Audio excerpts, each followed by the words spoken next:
All right, guys, look, that's Dimitry here. Dimitry, the Chief Executive Officer, beloved Chief Executive Officer, heroic Chief Executive Officer of LGFG Fashion House. And you guys see me interviewing some pretty awesome people like Alice Cooper and now Revo.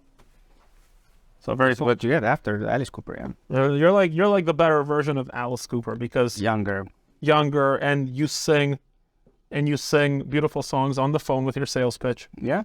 Like, look, you can look around the office. You see a lot of posters of famous people that we work with. And I think, Revo, you and I both realize that famous people are just like us. They just drink a little bit more children's blood than us. Not much more, but just a little. Yeah. It's expensive. That's the problem. It costs a lot of money to buy that shit. But Revo, you had an interesting start with LGFG. Revo, how did you get started? Let's tell the story of your LGFG creation. Well, it's two-part because, first I didn't get hired because I did a fantastic interview one day after my birthday. And I think it goes to the books on how to not to do interviews. Yeah, you were retarded. That's the way I did it, yeah. Retarded. I was not allowed to say that anymore. I was on the bed and the computer on my belly and being like, hey, what's up? So I show up in like a three-piece suit. I'm like, oh, this guy's interviewing. He comes recommended by a friend that's already working in the company. And I'm like in a three-piece suit on a weekend, I think. Maybe it was a weekend. I can't remember. I was in my office for sure.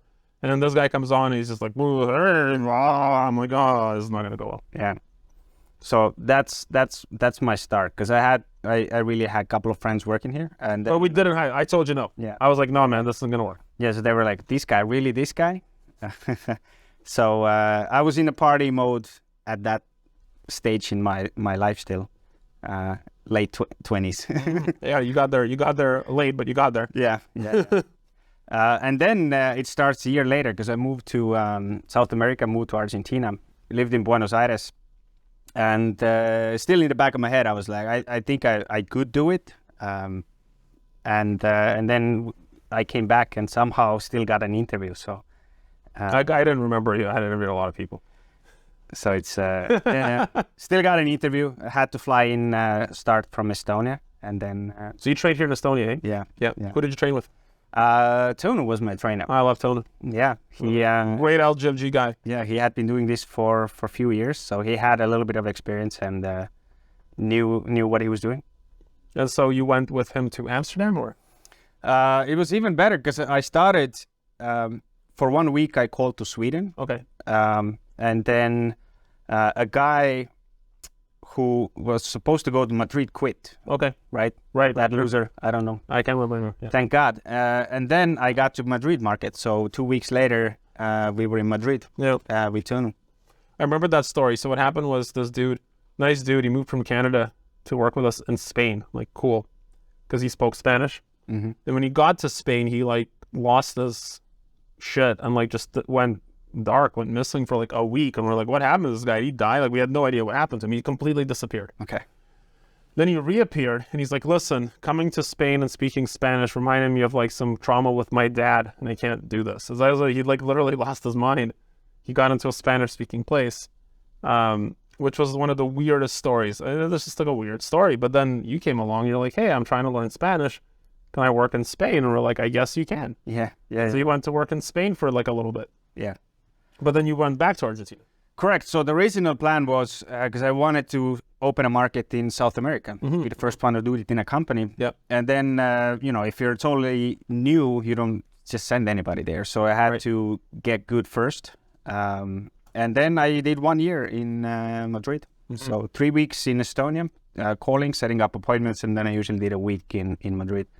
Okay, and then what happened when you got to Buenos? So you spent some time there? Correct, and then Buenos Aires, didn't really do too much research because we thought it's kind of like normal country would be, but it's not. So 1 month, I think I got like 15, 16 clients, and then it turned out we started shipping stuff, and then it turned out, we can't get the stuff. Well, we got it, but it was like weird because like everything was so corrupt. So like the various customs officers, depending who would get the product in Argentina, would ask us for a bribe, and they weren't even shy. They're like, yeah, I need like a bribe to like release this.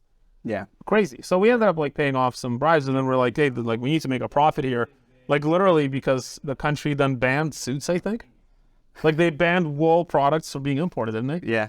We had to like ship it to Uruguay and bring it in by car or something. Like legally you could bring it by land border, but you couldn't fly like wool in. It was just the weirdest thing. Yeah. So a lot of weird hurdles there in that part of the world where you're trying to create a company, and it takes a little bit of longer because tax office is not working that month. Yeah, like a lot of stuff. Like you had some sales, you had some great clients in Argentina. The clients still message me, by the way. They still want our product. I think one of the happiest clients I've ever had. Yeah. Like most in terms of gratefulness, and they really love the product because they don't really have that many choices. Yeah. They have to fly to US, or when you do trips to Europe to get something. Other than that, you have options that are local that are not very good. So they were very happy, very grateful to have that service. They still message me. I still get a message from a client here that's like, hey, when you guys are back, if you can get suits in, I want to buy stuff from you specifically. But it's like, well, when your government like bans imports, and it's like, what do you do? So they kind of created like a little bubble for themselves there. So anyway, so Argentina, you're selling well, but then we're running into like the government changed, and then the currency got inflated, and then people had to we had to do setting price. It got to the point where it got kind of very, very tenuous, just like doing business there. Like it was just like barely business, because a lot of it was just negotiating with independent parties trying to rip you off. The clients, by the way, were like super educated. Like we're talking, Ivy League educated lawyers and stuff, and they understood their countries and shit, right? So anyway, so you spend some time there, you're fine, but then it's like, hey, let's move you along. And then you didn't go straight to Europe. I think you had some time kind of flying around doing training all over the world, didn't you? Yeah, there were a couple of opportunities that opened up around that time where people needed training in Calgary, for example. Yeah, so I was 3 months in Calgary, in one of the coldest months. That's a weather change. You go from Buenos Aires to Calgary. Yeah. Hot summer, which is the start of the year there, and then to -30, -20. Did 3 months there, went back to Argentina to see if maybe things are a little better. After a month, nothing changed, so I did another, I think, 3 month stint in Toronto. Yeah, then you went to Toronto, you helped some training, that's what selling. Helped some training there, and then that's awesome. Went again back to Argentina where nothing has changed, and then I did a 3 month stint in Australia. Worked with Jana in Perth office. That's awesome. Yeah, I remember that because we're trying to hire a little bit there, and you gave some good insights because we had that company meeting in the Philippines that year. Yeah. And I remember you came to the Philippines from Perth, and you were telling us some stories and stuff, and we're kind of like, hey man, we probably need to set up something for you where you can stay more permanently in one place, because obviously, we kept waiting for Argentina to change, and it didn't, and it was, a little bit silly in retrospect to think that a country would, change its ways to make things more open, because they keep promising, but it doesn't happen. Yeah. Fine. So you came back to Estonia. Came back, yeah. Yeah. To Europe to start with Finland, where we had because it's closer, basically. Correct. Yeah. Easy to travel, easy to get to. Very underrated market in a way. Sure. Inside the company as well, we had some people there who didn't do super well. We also had some people there that did pretty well. Correct. It went both ways. Yeah. So there was a little bit of a controversy with that market when people were not really believing in it, and then. But you learn. By the way, this is really important. Like you learn. It's like when a person's like, oh, this market sucks, blah blah, and you're like, no, it's you. Like you suck. Like you need to get better. You need to improve your skills. Like no, it's not me. It's like, okay, fine. And then the new person goes in and like starts breaking sales records or whatever. We have this happen all the time. It's in sales, it's so easy to say the economy, the market, the this, the blah blah blah. But it's like at the end of the day, like if you're competent at what you do and you're able to communicate effectively, and especially if you're disciplined, like you're in sales, like if you're prospecting and you're disciplined, all of a sudden the results come. And it's like and that person that sucked, they can never face up to it and be like, oh, that's because I suck. No, they always have some excuse in their head why they failed. And so like when I'm interviewing for sales roles, I ask why you're leaving your last sales role, and if they tell me that it's anything to do but that's not them, I don't follow through with that interview anymore. I'm like, you know what? Thanks for your time, but like we're not going to work out, because like you took personal responsibility and you said, no, I think that's fine. It's just you need to be good to be there. Yeah. And you were good. And it's I mean the first year was maybe a little bit more challenging than I expected, but once you got into the rhythm, right now we have about even more. I have personally about 400. We have a couple more people there, so we have 1,500 clients now. Yeah, we've had a lot of people, but what's interesting, like clients and stuff, but what's interesting as well, Revo, is I think about what your life is like in Estonia compared to other people that are your age that, fell off and didn't follow the path, didn't build, and just, because you have friends that are sort of your age, but they jumped around, they didn't quite build something. Yeah. How does your life, let's say, compares with theirs? I mean, comes down to the saying: the easier life you want, the harder it actually is, right? That's true. So when you do hard things, life feels easier, or it is easier. So a couple of things that come into mind is the financial side, right? I don't know, living in Estonia, because a lot of, I'm from a countryside where a lot of comparison is done. The politicians make that much money. I don't know, president or prime minister like 8,000, 6,000. It's not crazy money, right? We have people here making 20,000, 30,000. Yes. And I'm averaging more than that as well. So it's crazy to think, when people are like, oh, politicians make that much money. It's like, it's not that much money. Yeah. Like, and you've upgraded. Like, you got a new car last year. Correct. I had a pretty big year. I upgraded the new Alfa Romeo. I bought a new four-room apartment in a high rise. Did more. I think I did almost 50 days of vacations, which is not something that CEO would enjoy. We promote healthy lifestyle. Correct. But I did have somehow a bit more travel time, and also with that, the team is growing that I'm leading as well. So I had very, very big success on having some of the best young starters in a company being in my team. So let's talk about like some new recruits. Like Revo, you obviously you trained in Europe, in Estonia, then you did some training in Toronto as well, and you kind of trained other people around the world. But like, I think about like Metin, who started with us. He's Turkish. He started with us in Estonia to do 3 months of training.